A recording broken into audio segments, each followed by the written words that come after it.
Hi, second graders. It's Mrs. Shepherd here. It is session number 2 of our week learning about pollination and pollinators, and I just wanted to start today with a little recap of some key facts that you should have learned yesterday in our introduction and my read aloud. But I know the read aloud was kind of long, so I'm going to recap it here to make sure that you have these important facts in your brain before you go on to do more of the activities and the observations that I have planned for you this week. So here's the first key fact, and this is actually the definition of what is pollination. Pollination is when pollinators move pollen from the stamen of one flower to the pistil of another flower of the same type. So that is the official definition that we're using of what is pollination. Now, we know that they have to move the pollen from the stamen of one flower to the pistil of another flower, and here's the most important part, of the same type. Even though the bees or the butterflies or the hummingbirds or the lizards or the ladybugs or the beetles might be going to hundreds or thousands of flowers each day, the pollen will only pollinate if it's pollen from the same type of flower. So I'm going to draw a little picture.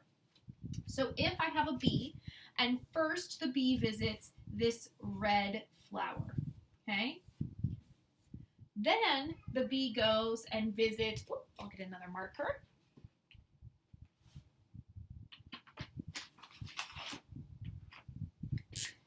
And then the bee goes and visits this blue flower.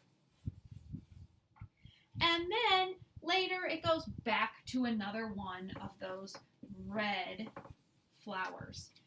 Now, the bee is going to take pollen from this red flower. It's going to be stuck all over its body, and it's going to take it to the blue flower. Is it going to pollinate the blue flower? Is that the same shape, the same type of flower? No, it's not going to pollinate this blue flower. But if the bee then might pick up some pollen here, but then it's going to go to this flower next, it's the same type of flower. So now it could pollinate this flower if some of the pollen dust from this flower ends up rubbing off on this flower. It has to be the same kind of flower. Tulip to tulip, rose to rose, orange flower to orange flower, like an orange fruit, tomato flower to tomato flower, bean flower to bean flower, same type of flower to same type of flower. Now, the second fact that I wanted to make sure we understood is that pollinators have no idea they are helping the plants. Pollinators, the bees, the butterflies, the hummingbirds, all they're doing is trying to get the nectar and the pollen. They have absolutely no idea in their little animal brains, their insect brains, that they are helping the plants.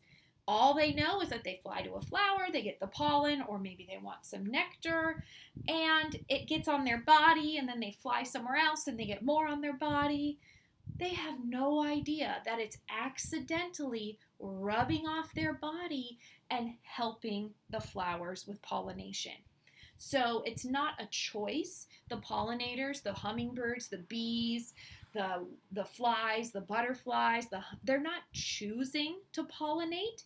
It's just like they're working together. They need the flowers for the nectar or the pollen, or they need to go to the flowers to eat all the little insects that they eat off the flowers.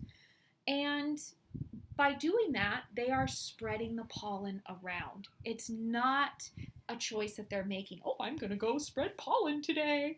They don't care. They're just doing it because they want to get the food or the little insects or the nectar that they get from the flower. So I want you to remember that. Pollinators have no idea they are helping the plants.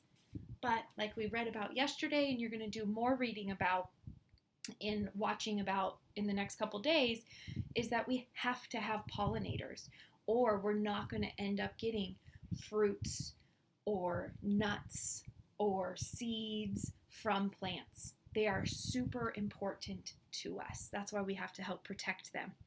I hope you have fun observing pollinators this week, and I'll talk to you later. Bye, guys.